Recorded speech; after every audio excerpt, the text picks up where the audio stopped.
G'day everyone! So today I've learnt how to use Simbrief, and so today we're going to do a relatively short flight from Gatwick, as you can probably tell from the frames, over to Oslo, and solely using Simbrief and a flight plan that was made using Simbrief. So as you can see on the EFB over here, rather easy. You've got your entire flight plan there, your weights, your fuels. As you can see, the first button there is to send your flight plan to the FMC. I'm someone who likes to do it manually, but this saves a whole lot of time. One video I did, the Genoa video, I spent about 45 minutes on the ground because the game would crash and I would have to load and type in my flight plan multiple times. But here, bam, press a button and everything is sent to the FMS. As you see, my departure and approaches, well, my departure airport and my arrival airport is all set. I just need to initialize the IRS. And there's only a few things like my flight level and weights that I will just need to manually put in, as well as my approaches and departures. But other than that, this saves so much time. Additionally, I can also immediately set my weights. Now, the reason why you see a CG disagree is just a glitch with the aircraft. As you'll see when we go outside, the plane's bouncing up and down constantly, hence the center of gravity error coming up. But not to fear, everything is actually set up as correct. Starting our pushback now, and we'll start getting these engines up. So engine 3 coming on. And we just wait for 20% on the N2. Disregard those master caution lights, that's just for the CG. And once we get to 20%, we will introduce our fuel, which is right about now. Perfect, so we've got to start on that engine, and we'll just skip to after our pushback, mostly because the pushback, better pushback is broken for the MD-11, and if you set it like a path for it to do, as you see here, it spins the aircraft around like it's Kylie Minogue.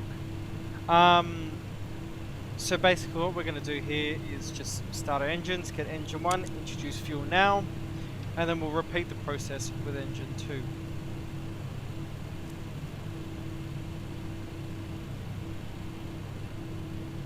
Now this is a neat little feature with the MD-11 and its EFB, which is one of my favorites in the sim so far, is I've put in my weights and the atmospheric conditions, and just from those it gives me a full rundown on my performance charts, which I can just take them and manually enter them into the FMS.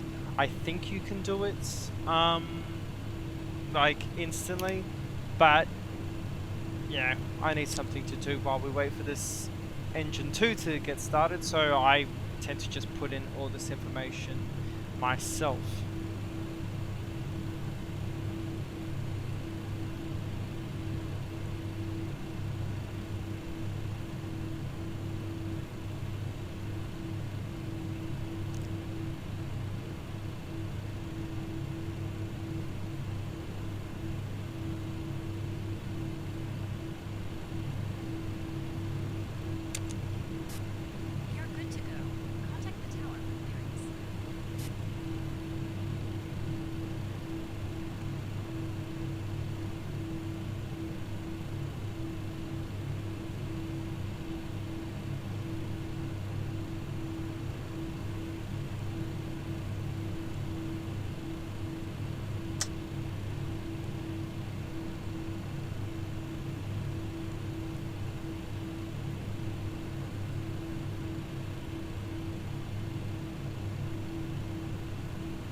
So after checking my weights and all 3 engines have started properly, I'm going to enter my flaps in, and this is another neat feature of the MD-11, as I'll show you here, is a system called dial a flap.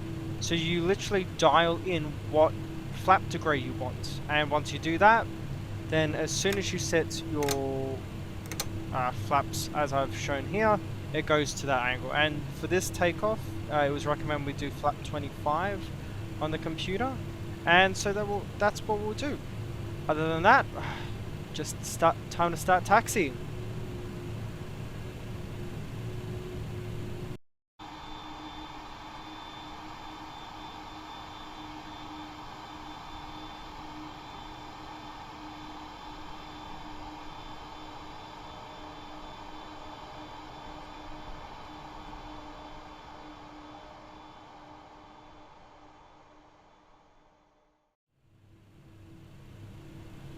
Okay, after short taxi, we'll start our pre-takeoff checklist. Landing lights coming on, strobes will come on. We'll get our auto brakes set and our spoilers set. We have a green box, which means everything is configured ready for takeoff. Get our weather radars on because we can have them on now, and we'll just slowly taxi this mammoth of a thing onto the runway. Now, luckily for us today, as you might have seen in the briefing, we're really light, and as this voiceover is done in post-editing because NVIDIA decided to crap the bed, what you're going to really enjoy is how quick this thing gets off. This has got 3 CF6s, so pretty bloody powerful engines, and we're only carrying 21 tons of fuel. Combined with a payload of like 40,000 kilos, this thing carries up to 84,000, so we're really light. So, just watch. Okay, starting our engines, stable.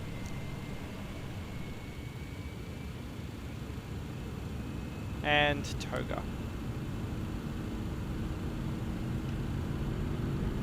Check 80 knots, continuing. V1, rotate. And I mean, how ridiculous is that? We've just taken off past the 1,000 footer, and we've already accomplished that. Okay, 3 reds, gears up, positive rate, which is said in the complete wrong order. Landing lights can come off because this is very stable, not so windy, so I actually have time to do all these things. And we'll just take her up into a climb. I think on this flight I hand fly her up to about 10,000 feet as we arm the nav, and yeah, it's pretty smooth sailing. And actually something that's really ridiculous, which I'll highlight later in the video, is how quickly we get up to our cruising altitude.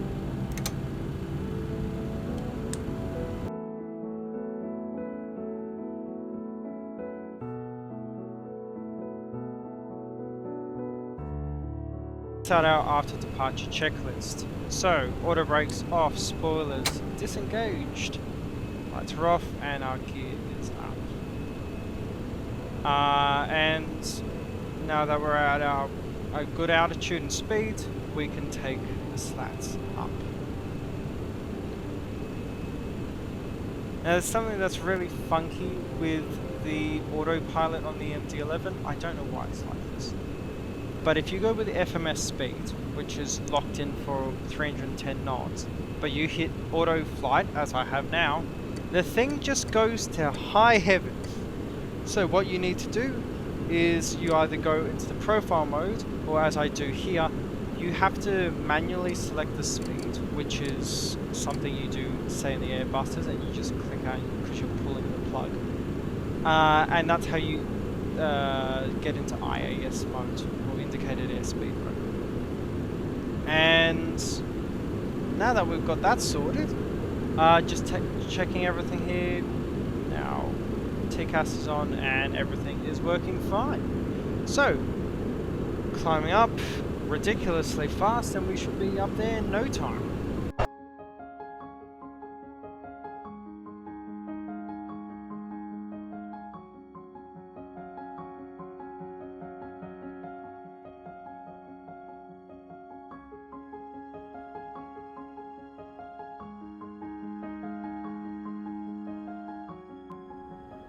Now this is bloody ridiculous.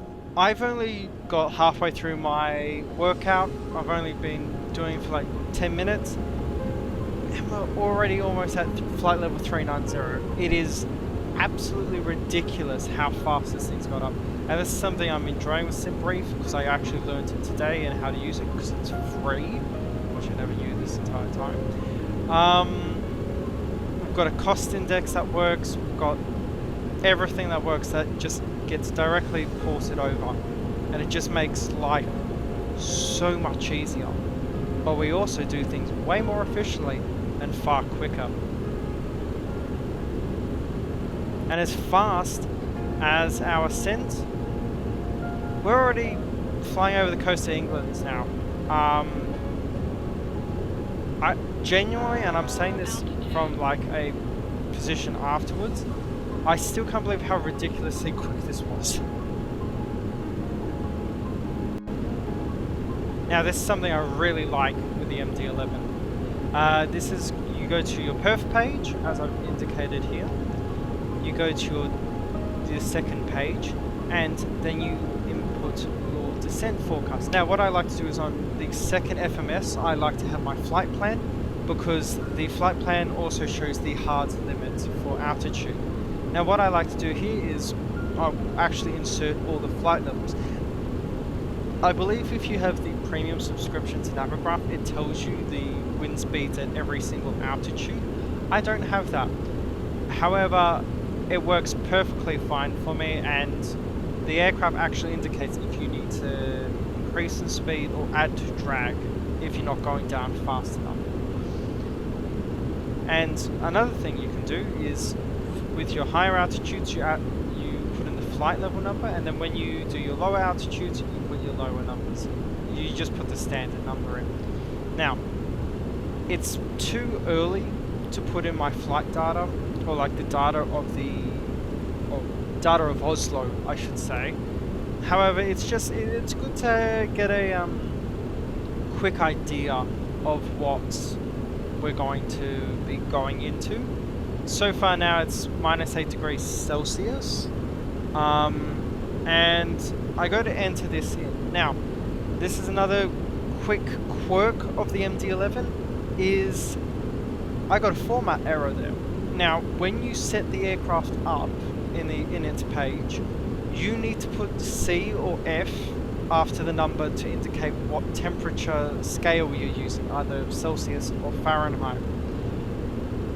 But once you set that up, then when you go to your descent forecast, it's just going to be in the temperature that you preset on the ground per se. And by this stage, I've inserted everything, and so what the aircraft will do is when we get close to our top of descent, which is it's already calculated, we'll start descending by that time. Other than that, something I really want to have a conversation about down in the comment section below. The Piaggio 180. That thing looks bloody cool. I kind of have a personal story with it, but what do you guys think? I mean, I've chatted with the Flight Effects devs quite a bit on their Discord, and they seem like really, really good guys. And the reviews for the 180 so far have been at nothing short of rave reviews. Like, the reviews are really, really good. I remember a few years ago, actually I was chatting to my dad, who's a pilot, a few weeks ago, and he used to fly out bush in Australia for the Royal Flying Doctor Service, which famously operates PC-12s predominantly, and now PC-24s. But Piaggio actually flew down a 180 down to Australia for Aeromed. And I think my father got to fly one. Don't quote me on that. He's probably going to see this video and just face plant. But anyway, the aircraft I see fly over my place, because I'm based in Singapore, so you see a few of them flying to Seletar, and those things are the noisiest aircraft known to bloody man. I swear you cannot get a quieter, well, a louder aircraft. Maybe a Fokker 28 without the hush kit. Regardless, the RFTS, as we know in hindsight, did not go with the 180. The problem with the 180 is very, very quick, and it has the space and it has the door, because they increase the size of the door for the Aeromed. However, it just does not have unpaved capabilities. I think maybe it does now with the Evos, but you don't really want to be putting a composite hull on an unpaved runway. Then again, the A400 has disproved this, and I've chatted with A400 crews when they come for the air show, and it's actually surprisingly not a problem. But funnily enough, those Piaggio 180s that came to Australia for the trial are in Poland now. Poland actually uses the 180s for their Aeromed. I think they have 5 of them, don't quote me on it. But predominantly the aircraft is used either in private use, but when it comes to governmental use, it's actually used a few times in quite a few spaces in Italy, which I found really, really interesting. But yeah, it definitely lives up to the saying of Ferrari in the skies. If you guys would like me to do a video on that, I mean, I don't have the funding right at this moment, and I'm planning to move back to Australia, which means there'll probably be video delays. But if you'd like me to do a video on that aircraft, pop a comment down below and we'll see what we can get up to. Other than that, I think I will get back to you once we get close to our top of descent.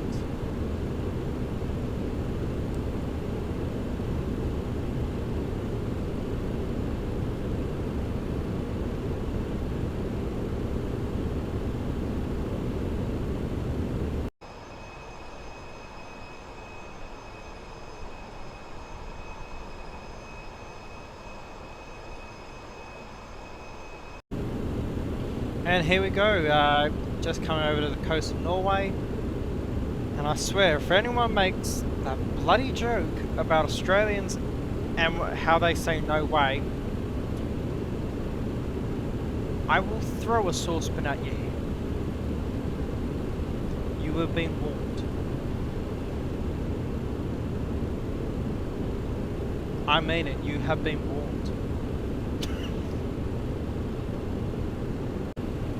Anyway, we're coming to our top descent, and this one thing I do like is, as you can see on the FMS, it's just counting down. I think we're within 10 miles now, and the aircraft, because I've already set it to a lower flight level than the one we're currently at, it's going to automatically pitch down to that flight level that I have indicated. If I put it down to 3,500, which is our final flight level, it'll just go down to flight level 350.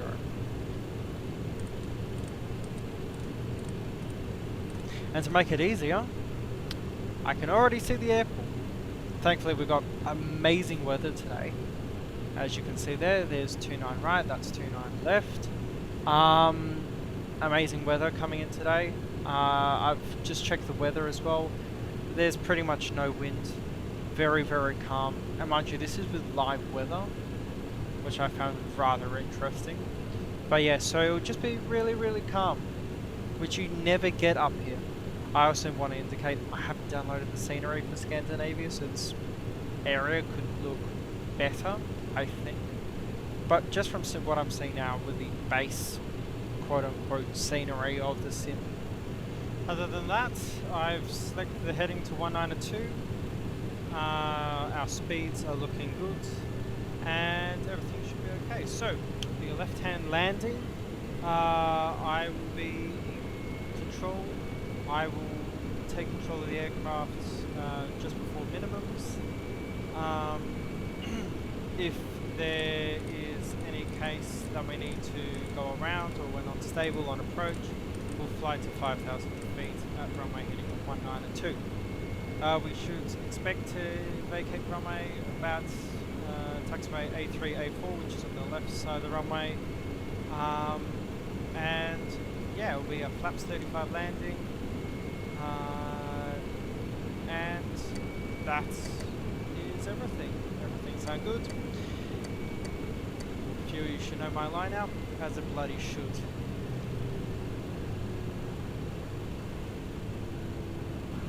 Starting our turn shortly. I really don't like how the aircraft wants to turn out, so I'm just going to put it on heading mode right now, and that should just get us turned around much quicker.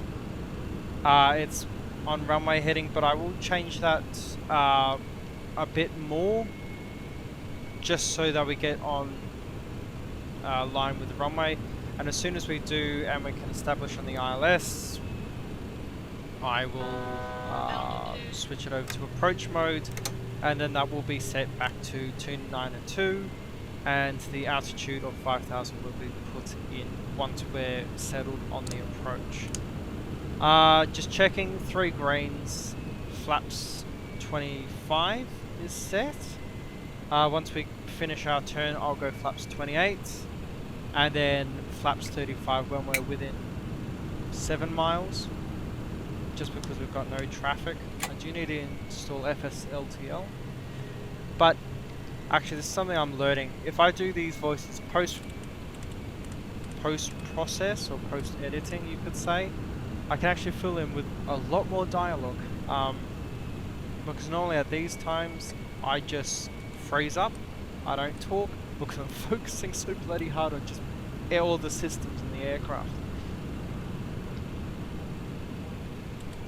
And as you can see, they're blinking on the purple, or in the purple. That's just asking for us to remove drag. So just take the spoilers out. Coming down to our intercept angle, as you can see, the ILS is, we're centering onto the glide path.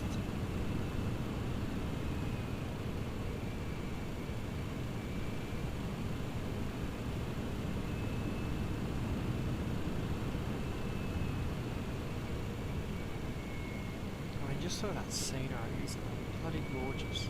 I do have to do some more pilots again. Alright, definitely worth it. Except I think this is one of the extreme rare days where the weather's actually really good. And runway in sight, and switching over to nav mode, LNAV, which would be in the Boeings and Avros, because the Avro actually just uses 737-500/757 systems. And now that we're almost centered on the glide path and within 1,000 feet of the glide slope, we will activate approach mode, like so. Glide slope is now captured. As you can see, the screens have changed, and once we get closer to the runway, you'll see it says dual land, which means that auto land is actually configured and accepted, but obviously we won't be going for that. Flaps 28 coming down now, and shortly flaps 35.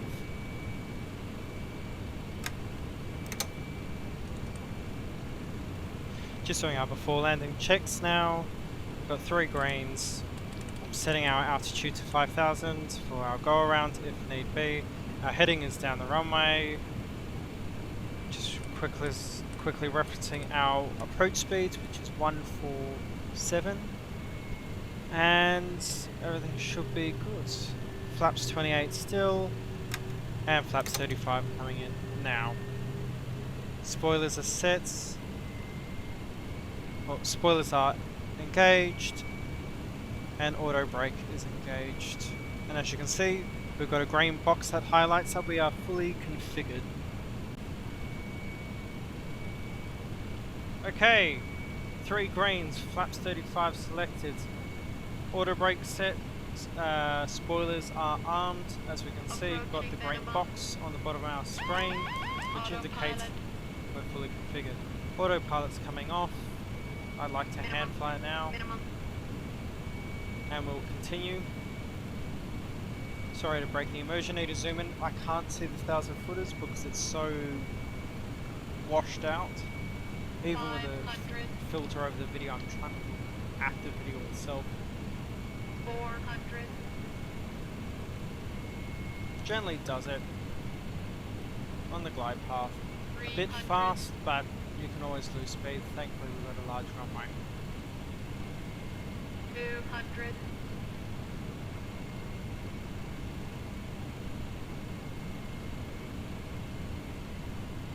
100. Continuing. 50. 40. Power back. 30. 20. Pull hard. 10. Gently lower that nose. Reverse set. Decel seen. Spoilers, ground spoilers are operative.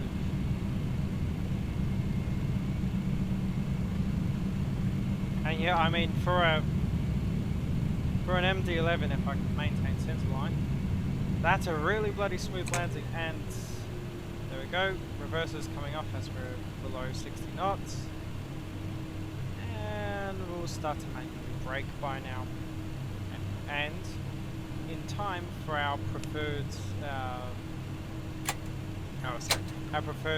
departure point, which is Alpha 3, I believe. But yeah, in hindsight, I looked at Neofly, and they recorded it at around 162 feet a minute, which I think is really bloody good. Alright guys, I don't want to spare you the taxi to parking. I don't think a lot of you will be interested in that. So, I just need to ask, if you liked the video, perhaps consider giving it a like. If you liked it so much that you might want to subscribe, well, the more the merrier, and I'll thank you for it. As we finish our tripod checks, the taxi lights and the strobes are coming off. Now I need to ask this, if you liked the longer form content with full voiceovers, please comment down below. It really helps out with the planning of this channel going forward. If you preferred the silent content, also comment down below. Anyway guys, I'll spare you the taxi back. See you in the next video.